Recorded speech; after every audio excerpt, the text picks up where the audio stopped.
Lucas capítulo 5, versículo 27. Por favor. Lucas 5, versículo de número 27. E assim que você encontrar, veja se o amigo ou amiga que está perto de você está sem a Bíblia. Se ele estiver, mostra para ele aonde nós vamos ler. Divide a leitura com ele, ou com ela, né? Tá bom?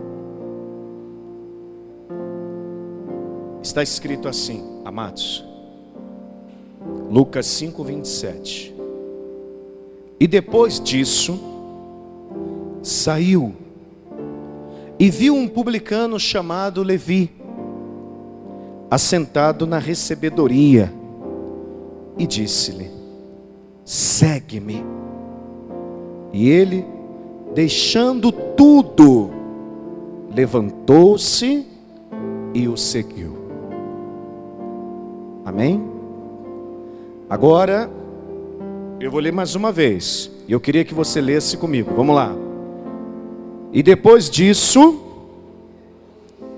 saiu e viu um publicano chamado Levi, assentado na recebedoria, e disse-lhe: segue-me. E ele, deixando tudo, levantou-se e o seguiu. Glória a Deus. De novo, vamos lá. E ele, deixando tudo, levantou-se e o seguiu. Amém? Quem crê que essa palavra é verdadeira? Então coloque a Bíblia aberta sobre o seu assento. Vamos falar com Deus. Senhor nosso Deus e nosso Pai, hoje é quinta-feira da vitória. A oração de cura e libertação já foi feita. Agora o teu povo quer ouvir a tua palavra. E essas pessoas vieram aqui para serem alimentadas. Pessoas que estão aqui com fome e sede da tua palavra. Então usa agora, meu Deus, esse texto.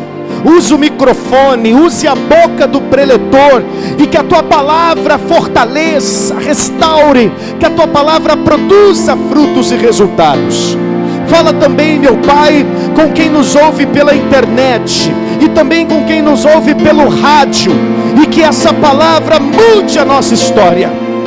Assim nós te pedimos e te agradecemos, em nome de Jesus. E quem crê diga amém. Aplauda bem forte. Diga glória a Deus. Podem se assentar, queridos.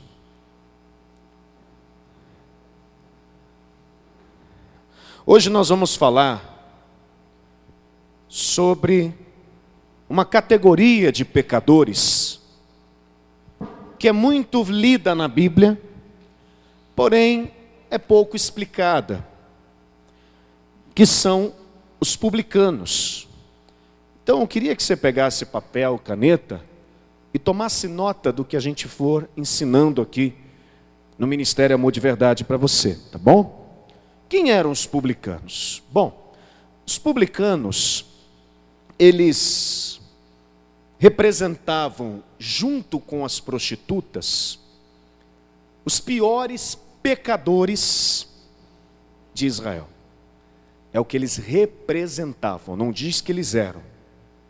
Essa profissão de publicano, ela surgiu em meados de 212 a.C., e em pouco tempo ela adquiriu uma má fama de corrupção muito grande. Então, quando se via um publicano na rua, associava-se logo à corrupção, à ladroagem, à malandragem. As pessoas tinham ódio aos publicanos, detestavam os publicanos, eles tinham uma reputação péssima. E a gente pode ver isso, inclusive, ao longo da Bíblia. Como que eles tratavam Zaqueu, não é? O próprio Jesus, se referindo a um mau exemplo, citou os publicanos. Porque de fato era uma profissão bastante corrupta. Tratava-se de um cargo público, os publicanos eram funcionários públicos, e eles eram encarregados da cobrança dos impostos das cidades e dos distritos. Como é que acontecia essa cobrança? Eles estipulavam um valor, dependendo da aparência da pessoa, dependendo de quantos filhos ela tivesse, de quantos empregados ela possuía, de quantas casas ela tinha. Então eles olhavam para a vida da pessoa, e dependendo da aparência e do estilo de vida dela, eles estipulavam uma quantia X de impostos. E eles iam cobrar esses impostos juntamente com soldados. Então se via muita injustiça aí. Porque as pessoas eram pré-julgadas pela sua roupa, pelo seu estilo de vida, mas eles não sabiam do trabalho que aquelas pessoas tiveram para adquirir aqueles bens, para possuir aqueles bens, porque eles iam pela aparência. Então eles olhavam para uma pessoa, e o publicano falava assim: olha lá a cara daquela pessoa, esse aí tem cara de rico, esse aí tem cara de milionário, hein? Olha lá, olha a roupa que ele se veste, olha o cavalo dele, vamos cobrar X dele. E ele ia lá, ele tinha uma tabela dada por Roma, e ele anotava naquela tabela o imposto de cada pessoa. Então rolava, acontecia muita injustiça, porque a gente não pode julgar as pessoas pela aparência. É verdade ou é mentira? Sim ou não? A pessoa olha, hoje em dia a pessoa olha para outra e fica julgando pela aparência. Puxa, olha só a cara daquele ali, esse tem cara de malandro, hein? Esse tem cara de sem vergonha, e às vezes não é nada disso. E aquele que tem cara de anjo, de bonzinho, é que é o malandro sem vergonha. Sim ou não? Esse tem cara de rico, esse tem cara de snob, e não é nada disso. Porque eu já vi muitas pessoas ricas, humildes, e já vi muita gente também que tem propriedades, que tem condição financeira e não é rica. Mas ela conquistou aquilo ali com o dinheiro dela, o dinheiro trabalhado. Quem está entendendo, diga amém. Então os publicanos faziam isso. Havia um preconceito deles para com as pessoas que tinham algum poder aquisitivo. Eles tinham uma espécie de perseguição com essas pessoas. Eles olhavam para ela, e se Israel dependesse dos publicanos, Israel vivia na miséria. Porque eles não aceitavam a prosperidade alheia. Eles queriam que eles fossem ricos, mas o povo fosse pobre. E que o povo sustentasse eles. Então eles não queriam ver Israel prosperando, queriam se prosperar.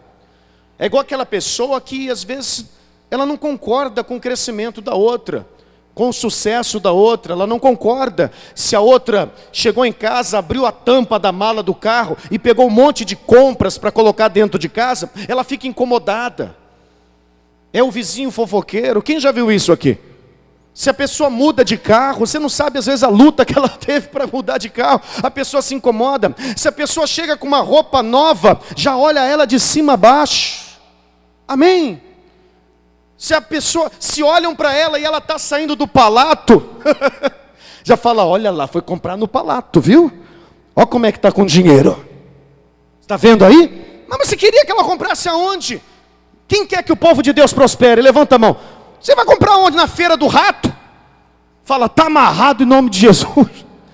Vai comprar onde? Sim, se Deus te ama, e eu sei que Ele te ama, pode se preparar, meu amigo, que Deus vai te dar o melhor dessa terra. Podem falar o que quiser, que Deus não vai deixar de te abençoar. Pode aplaudir o Senhor.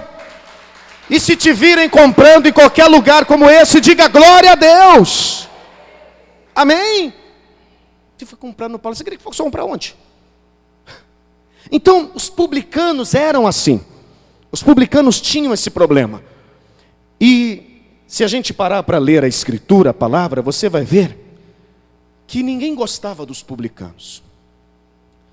Porque os publicanos recebiam uma tabela de Roma, e eles eram autorizados a cobrarem, no mínimo, 1 quilo de alimento, de soja, de grãos, 1 quilo de ouro, no mínimo, 1 quilo do que a pessoa tivesse. Ele tinha que entrar lá e tirar pelo menos 1 quilo. E isso dava margem para muita corrupção. Porque o publicano, por exemplo, Roma mandava ele cobrar 50 denários, um exemplo. Ele ia lá e cobrava 80. Ele dava 50 para Roma e os 30 ele fazia o quê? Ele roubava. Roma mandava ele cobrar 30 denários, ele ia lá e cobrava 50. Então dava muita margem para quê? Para corrupção. E eles estão se tornando aqui na Bíblia, os publicanos, sinônimo de bandidos, de ladrões, de traidores. E o que é pior, públicos. Porque o sujeito é ladrão, é bandido, é traidor da nação, mas não é funcionário público, é uma coisa. Agora, o sujeito é bandido, é ladrão, é corrupto e é público. Quer dizer, a coisa se torna pior ainda. Quem está entendendo, diga glória a Deus. Porque facilitava ainda mais a corrupção. Deixa eu te explicar. Quando Roma tomou a Palestina e subjugou os judeus, eles colocaram em Roma, em Israel, um rei chamado Herodes. Esse Herodes, ele não tinha descendência davídica. Ele não era descendente de Davi. Ele era um pau-mandado, um laranja. Então Pilatos, que é o governador, está lá. Mas quem governa a Judéia, quem governa aquela região é Herodes.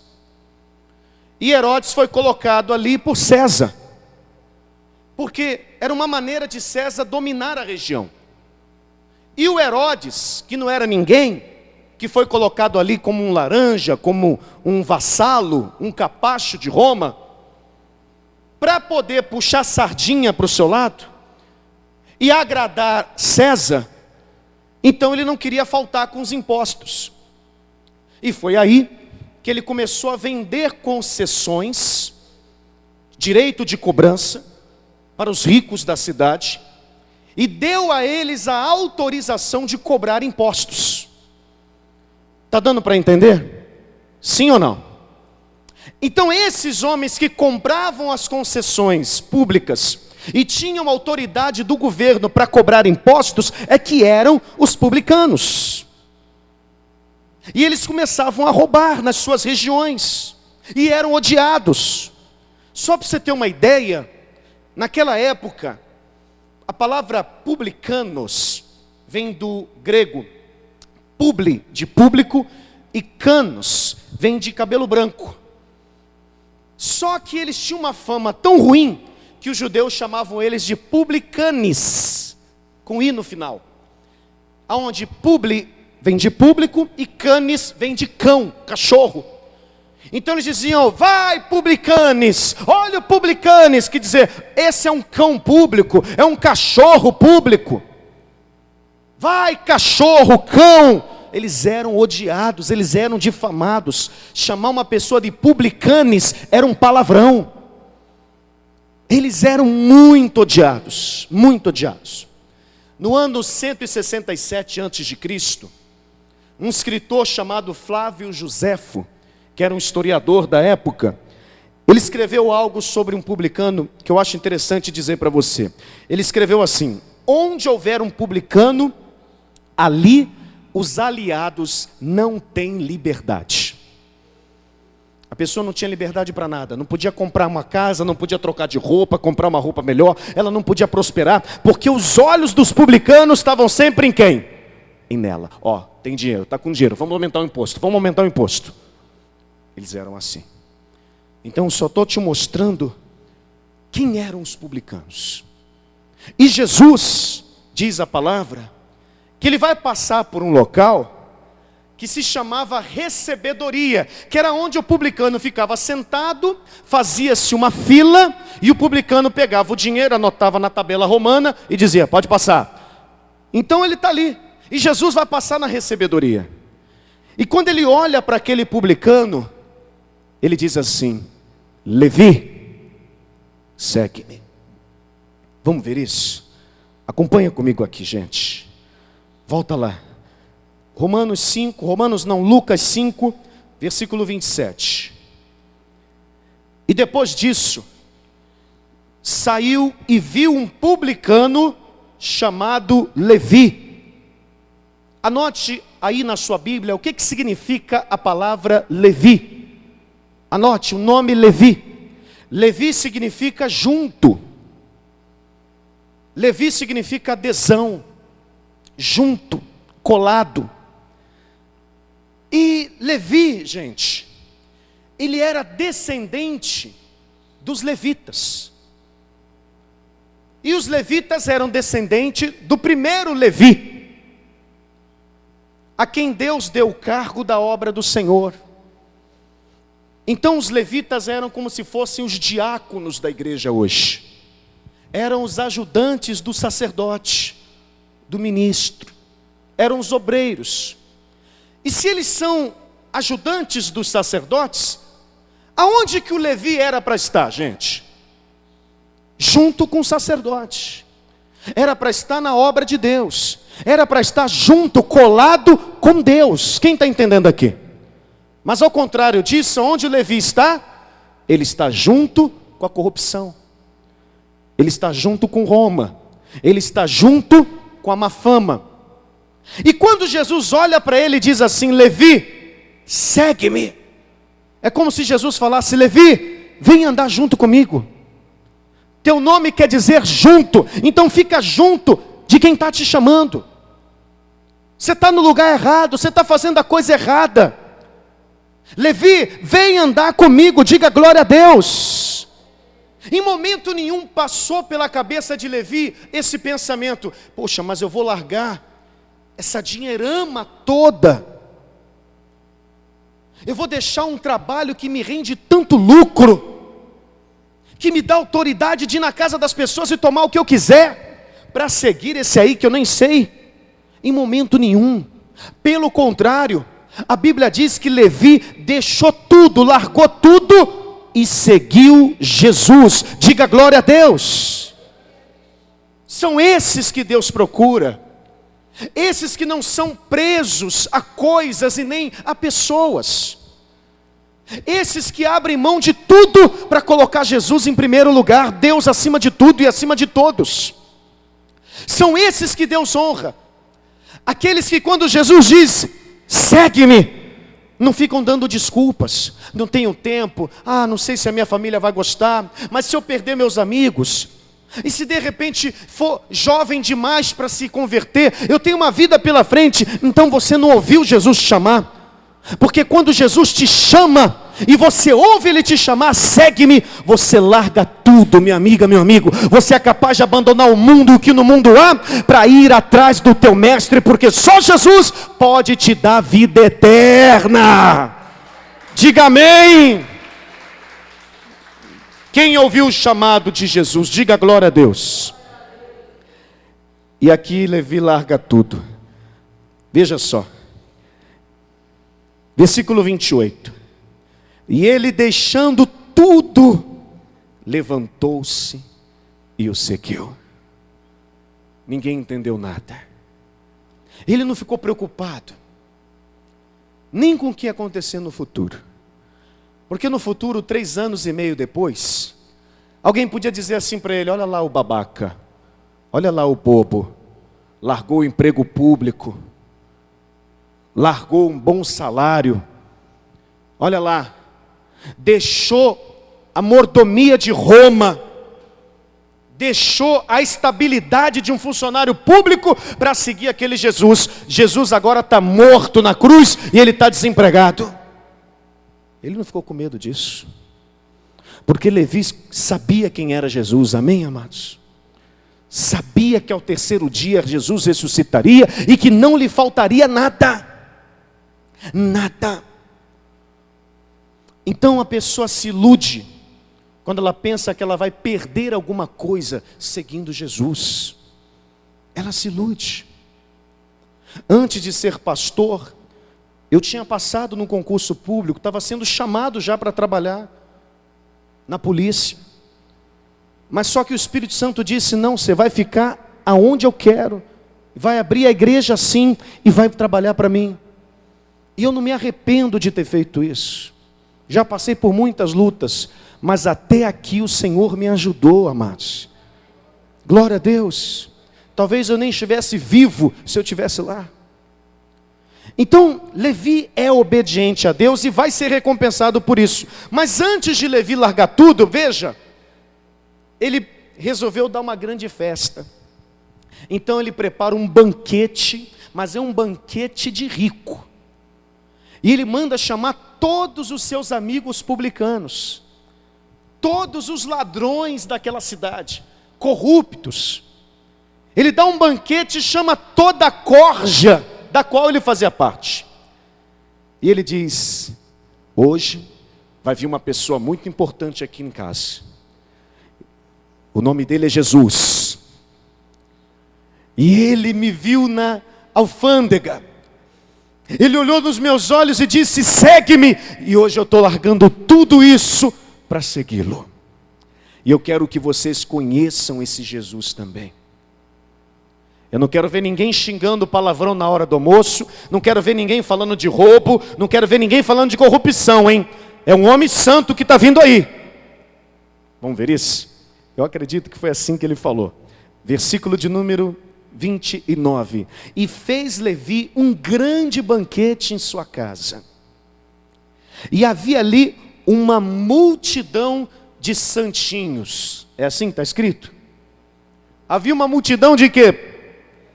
De publicanos. Cães públicos, né? E outros publicanos que também estavam com eles à mesa.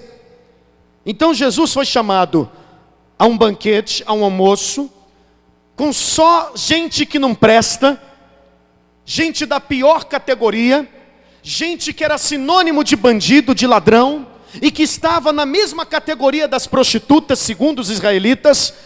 E Jesus não nega esse convite. Diga glória a Deus. Fala para quem está do teu lado: Jesus não se incomoda com a presença dos pecadores. Você acredita nisso? Em momento nenhum você lê aqui na Bíblia que Jesus disse: não estou me sentindo bem nessa festa, eu vou embora. Em momento nenhum você lê Jesus dizendo: está vendo aquele ali? Aquele ali não presta, não é digno da minha presença. Não. Em momento nenhum você vê Jesus preocupado com a sua reputação. Jesus foi muito criticado por estar sentado naquela mesa. Jesus foi muito criticado por aquela atitude. Mas se você lê a história, você vai ver que Jesus, que foi convidado por eles, ele não quis se retirar.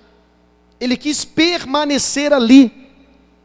E aquela reunião de pecadores não fez Jesus se sentir menos santo do que ele era antes. Jesus não se sentiu menos santo porque estava na presença dos pecadores, menos convertido. Jesus não se sentiu menos puro porque estava falando com pecadores. Amém, amados? Às vezes a pessoa, sem perceber, ela faz discriminação, ela faz acepção, sem perceber. Eu não falo com aquele parente porque aquele parente agora é do mundo. Eu não falo com aquele outro porque aquele outro se desviou. Eu não vou na casa do ciclano porque na casa do ciclano ninguém lá é convertido. Mas espera aí, são esses que Jesus mandou a gente buscar. Quem está entendendo aqui? Amém? O fato de eu conversar com uma pessoa que não é convertida, ou o fato de eu visitar uma pessoa que não é convertida, ou estar num trabalho onde só tem gente que é atribulada, não vai me fazer menos santo. Sabe por quê, pessoal? porque a santidade está do lado de dentro e não do lado de fora. Amém? Porque a luz que está do lado de dentro não pode ser ofuscada pelo que está do lado de fora. Você pode trabalhar num lugar onde só tem ímpio. Você pode ter uma vizinha macumbeira de um lado e espírita do outro. Você pode estar ao redor de pessoas que não prestam. Não interessa. Não é o lado de fora que apaga o lado de dentro. É o lado de dentro. É a luz de dentro que ilumina o lado de fora. Pode aplaudir o Senhor. Veja comigo aqui, ó. Aquilo não afetou ele em nenhum momento, nem um pouco. Ele não se sentiu menos santo. Mas afetou os religiosos. E aí é que está o problema. Afetou os fariseus. Veja só, versículo 30. E os escribas deles e os fariseus murmuravam contra os seus discípulos, dizendo: por que comeis e bebeis com publicanos e pecadores? Teu mestre não está vendo que são um bando de ladrões? Teu mestre não está vendo que são um bando de corruptos? Que esse povo não presta, o que ele está fazendo ali no meio deles? Olha só eles criticando Jesus. Olha só eles tacando pedra em Jesus. E Jesus não está nem aí. E olha que Jesus já tinha citado os publicanos como um mau exemplo, hein? Lá em Mateus 5,44, olha lá. Mesmo Jesus citando o publicano como um mau exemplo, ele não quis sair de perto daqueles homens. Olha lá. Mateus 5, versículo 44. E assim que você encontrar, diga glória a Deus. Olha lá. Eu, porém, vos digo, amai os vossos inimigos e orai por aqueles que vos perseguem. Continua. Para que vos torneis filhos do vosso Pai que está no céu. Porque Ele faz nascer o seu sol sobre maus e bons, e faz chover sobre justos e injustos. Versículo 46. Pois se amardes aos que vos amam, que recompensa tereis? Não fazem os publicanos os mesmos? O mesmo? Então Jesus está dizendo, os publicanos amam quem amam eles. Os publicanos ajudam quem ajudam eles. Os publicanos, eles não amam os inimigos. Eles odeiam os inimigos. Mas mesmo assim, Jesus está ali. Não é que Jesus concordava com a prática deles. Entenda. Não é que Jesus aceitava o que eles faziam. Não é que ele estava em aliança com eles, de maneira nenhuma. Mas Jesus queria mostrar para os publicanos, e não só para os publicanos, mas para as prostitutas, para os ladrões, para todos que não prestavam. Jesus queria mostrar para eles que eles podiam chegar até Deus, que eles podiam se aproximar de Jesus. E era isso que dava esperança. E é isso que também nos dá esperança. O fato de Jesus ter comido com os publicanos, ter sido amigo dos publicanos, é o que nos dá esperança de salvação. É o que faz a gente crer que nós também podemos ser salvos, com todos os nossos erros e pecados, porque nós não somos melhores do que os outros. Abra comigo em Romanos 3, versículo 23, meus amados. Abra lá. Romanos 3, versículo 23. Olha o que está escrito aqui. Olha lá. Porque todos pecaram e destituídos, expulsos, estão da glória de Deus. Diga para quem está do teu lado, todos pecaram. Quem aqui reconhece que também é pecador? Diga glória a Deus. Versículo 24. Sendo justificados gratuitamente pela sua graça, mediante a redenção que há em Cristo Jesus, e não nas obras. Então o fato de Jesus ser amigo de pecadores, não faz ele se sentir menos santo do que ninguém. porque ele sabe que ele é o único que pode salvar a eles e a nós. Por isso que Jesus contou 3 parábolas. Foi isso que levou Jesus a explicar 3 parábolas. A parábola da ovelha perdida, a parábola da dracma perdida e a parábola dos filhos perdidos. Jesus queria mostrar que ele veio justamente para os perdidos. Ele veio para os piores, para os pecadores. Por isso que ele contou aquelas 3 parábolas, acerca de uma ovelha que se afasta do rebanho e o pastor vai atrás. Deixa as 99 no aprisco, as 99 que não necessitam daquele pastor, que já estão justas, que já estão firmes na fé, que não vão se desviar, ele deixa elas ali e vai atrás da que está perdida, ele prioriza a perdida. E achando, coloca ela sobre o ombro, leva para casa e dá uma festa, e diz: achei a ovelha perdida. E ele conta a parábola da dracma, a mulher que perde a dracma, a moeda, dentro de casa, e varre com diligência até achar. A dracma perdida dentro de casa simboliza o cristão que é perdido, que é desviado, afastado dentro da igreja. Está na igreja, mas o coração está do lado de fora. Está como se não estivesse. E achando a dracma, ela dá uma festa. E a parábola do filho pródigo conta a história de um rapaz que foi para uma terra longínqua, e depois de ter perdido tudo, ele volta humilhado, e quando o pai vê ele de longe, o pai corre, lança aos pescoços do filho, e beija, e diz: meu filho amado, vamos dar uma festa, porque você voltou. Amém? O filho correu porque estava com fome, pão, mas o pai correu porque estava com saudade. Glória a Deus. Então Jesus veio para os perdidos. E a Bíblia diz que quando uma pessoa afastada, ou quando um pecador se arrepende, estando dentro ou fora da igreja, quando um pecador, uma pecadora se arrepende dos seus pecados, os anjos fazem festa no céu. Os anjos se alegram com júbilo no céu. Amém, igreja?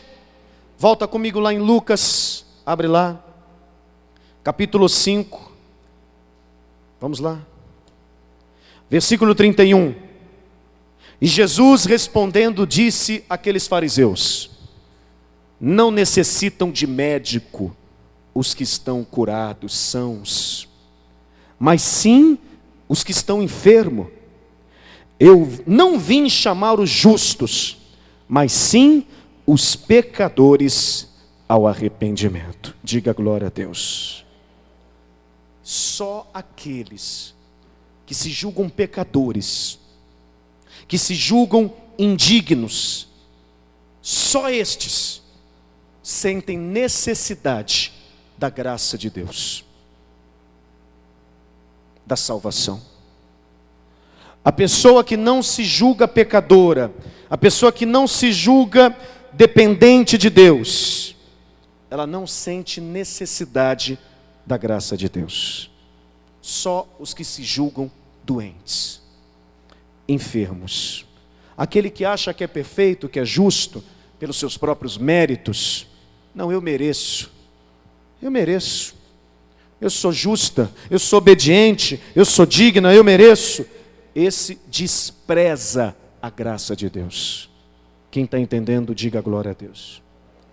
E este está irremediavelmente perdido, porque despreza a graça de Deus, acha que não precisa de perdão, acha que não precisa de misericórdia. Jesus disse para aqueles fariseus: aprendei o que significa misericórdia quero e não sacrifício. Abre aqui em Eclesiastes capítulo 7, versículo 20. E essa palavra vai para aquela pessoa que diz assim: ah, mas eu sou justo, eu sou perfeito, eu não tenho pecado. Meu irmão, minha irmã, é só ler o que está aqui. Eclesiastes 7, versículo 20. Pois não há homem justo sobre a terra que faça o bem e nunca peque. Não existe. Não existe. Ah, mas eu faço bem, pastor. Versículo 21. Não escutes a todas as palavras que se disserem, para que não venhas a ouvir teu servo amaldiçoar-te. Continua. Pois tu sabes também que muitas vezes tu amaldiçoastes a outros. O que Salomão quis dizer? Tu reclamas que muitos falam de ti. Tu reclamas que muitos te amaldiçoam. Tu reclamas que muitos te criticam, te perseguem e que fazem mal. Mas tu também, várias vezes, muitas vezes, tu amaldiçoastes também a outros. É aquela pessoa que só vê o que fazem com ela, mas ela não vê o que ela faz com os outros. Quem está entendendo? Não é? Ela reclama, que injustiça estão fazendo comigo, mas ela não vê a injustiça que ela fez com outra pessoa. Ela não vê que ela desprezou a outra pessoa. Ela não vê que ela ofendeu a outra pessoa. Ela não vê o mal que ela faz. Mas quando é feito com ela é injustiça. Então não tem como a pessoa dizer, eu não peco, eu não tenho pecado. Não, está escrito aqui, gente. Está aqui na palavra. Amém? Quem está entendendo, diga glória a Deus. Você já sentiu a dor dos teus erros? Você já sentiu o peso dos teus pecados também? Você já reconheceu as suas misérias? Porque é preciso acontecer isso. Eu sou pecador, eu preciso de ajuda. Amém? Vamos ficar de pé, por favor. Fique de pé. Oh, glória. Jesus, quando passa pelas pessoas, Ele diz assim, segue-me. Independentemente de quem elas sejam. Segue-me. E Ele passa perto dos pecadores, Ele passa perto dos ladrões, Ele passa perto dos publicanos. Ele diz, segue-me. E se eu fosse você, eu seguiria Jesus. Se eu fosse você, eu largaria tudo e seguiria Jesus. Como o Mateus também seguiu. Esse Levi vai se chamar Mateus. O escritor do Evangelho de Mateus. Esse publicano é o Mateus. E a palavra Mateus quer dizer dom de Deus, presente de Deus. Quem colocou o nome de Levi como Mateus? O próprio Levi. Ele modificou o seu nome, você sabia? Porque ele pensou, o que eu recebi de Jesus foi um dom. O que recebi de Deus foi um presente. Eu não merecia. Eu não merecia. Mas Ele me deu esse presente que é a salvação. Por isso que Ele disse, agora eu vou me chamar Mateus. Dom de Deus, presente de Deus. Coloque a mão sobre o seu coração, feche os seus olhos. Amém. Se eu fosse você, eu largaria tudo para seguir Jesus agora. Pastor Rodrigo, mas eu estou ocupado. Larga tudo e vem, segue-me. Mas pastor Rodrigo, eu não tenho tempo. Larga tudo e segue-me. Mas pastor Rodrigo, eu tenho que enterrar meu pai. Eu tenho que enterrar minha mãe. Deixa os mortos enterrarem os seus mortos. Quem não tem Jesus já está morto. Larga tudo e segue-me. Jesus disse isso. Uma vez ele disse para um homem rico, larga tudo e segue-me. Aquele homem disse, eu já estou te seguindo. Ele disse, então vende tudo o que você tem e dê aos pobres e me segue. E ele virou as costas para Jesus e não o seguiu. Tinha uns que diziam, eu vou te seguir. Mas Jesus dizia, o filho do homem não tem onde reclinar a cabeça. Tem certeza que você quer me seguir?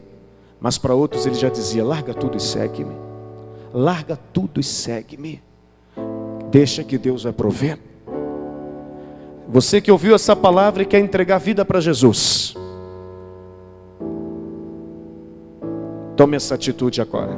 Se tiver alguém aqui para Jesus, erga a mão direita, mais alto que você puder. larga tudo e segue-me. Ele vai prover.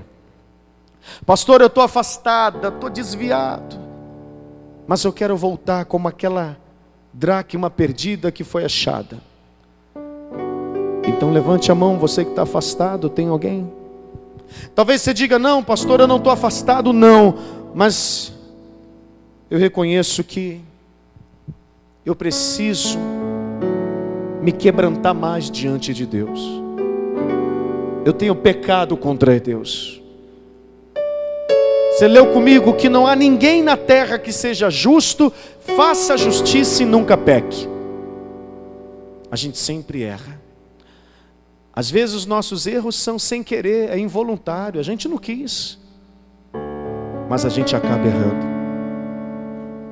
Então, se você diz: pastor, eu quero me consertar com Deus hoje, eu quero pedir perdão por alguns erros que eu cometi e não quero cometer mais. Você quer se consertar no altar? Porque o altar é o lugar de conserto, é o lugar de aliança. Então saia do seu lugar e venha aqui à frente se consertar no altar. Com Deus, não é com o pastor, não, é com Deus. O pastor não tem poder de se consertar com ninguém, nem de consertar ninguém. Quem conserta é Deus. Quem faz aliança é Deus. Quem te ajuda é Deus. Pastor, eu queria ir, mas eu estou com vergonha. Você tem que vigiar, porque Jesus disse que os tímidos não entrarão no reino dos céus. Mas aonde você estiver, feche os seus olhos. E eu quero te dar um minuto para você falar com Deus agora, para você se consertar com Ele. Ah, mas eu não estou achando nenhum pecado. Se você vasculhar bem e procurar bem no fundo do baú, você vai achar. Deixa o Espírito Santo te ajudar. Senhor nosso Deus e Pai, Pai querido e Deus amado, o Senhor é amigo dos pecadores. O Senhor não se afastou dos publicanos por causa da fama que eles tinham. João Batista, quando batizava os publicanos, dizia: nunca cobrem além do que vocês devem cobrar. Isso significa que os publicanos queriam salvação. Eles iam até João Batista, eles queriam se batizarem, eles não queriam aquela vida. Muitos deles se arrependiam. E o Senhor é amigo de pecadores, sim. Os fariseus disseram: vosso mestre é amigo de pecadores. E que bom que o Senhor é amigo dos pecadores, porque é isso que nos dá esperança de sermos salvos. É isso que nos dá esperança de termos o nosso nome no livro da vida. Porque está escrito que a salvação é pela graça, não vem de vós, para que ninguém se glorie, para que ninguém fique se achando, mas é dom de Deus, é presente de Deus.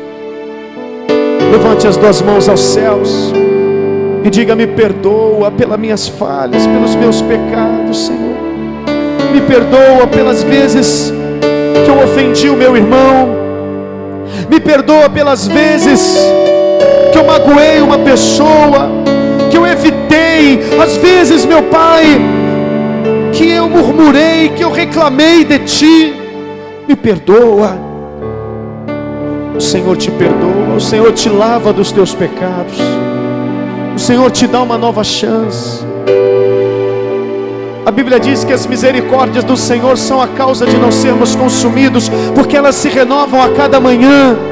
Isso significa que amanhã Deus vai resetar tudo, vai deletar tudo que você fez de errado e vai dizer: vamos começar tudo de novo.